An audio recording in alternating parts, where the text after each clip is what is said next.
तर जळगाव जिल्ह्यातील पाळधी गावात 2 गटांमध्ये राडा झालाय, त्यामुळे आता संचारबंदी लागू करण्यात आली आहे। मंत्री गुलाबराव पाटलांच्या पत्नीच्या वाहनाचा धक्का लागल्याच्या कारणावरून हा वाद झाल्याचं कळतंय। गुलाबराव पाटलांच्या पत्नीला शिवीगाळ झाल्याचाही आरोप आहे आणि शिवीगाळ केल्याचा आरोप केल्यानंतर 2 गट एकमेकात भिडलेत। काही जणांनी वाहनं पेटवली आहे, तर दुकानांची तोडफोड देखील करण्यात आली आहे। अधिक अपडेट आपण घेऊयात आमचे प्रतिनिधी ईश्वर पाटील यांच्याकडून। ईश्वर, सध्या काय परिस्थिती आहे जळगावात?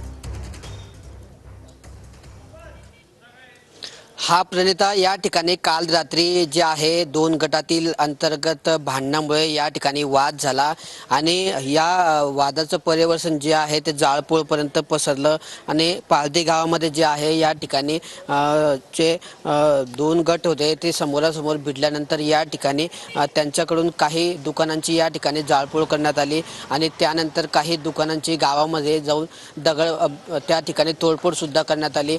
त्यानंतर या गावापासून काही अंतरावर बाहेर एक गॅरेज आहे, गॅरेजच्या समोर उभ्या वाहनांना सुद्धा पेटवून देण्यात आलं आणि ते वाहनं पेटवून दिली। त्यानंतर या ठिकाणी रात्री पोलिसांचा जो फौजफाटा आहे तो पोहोचला।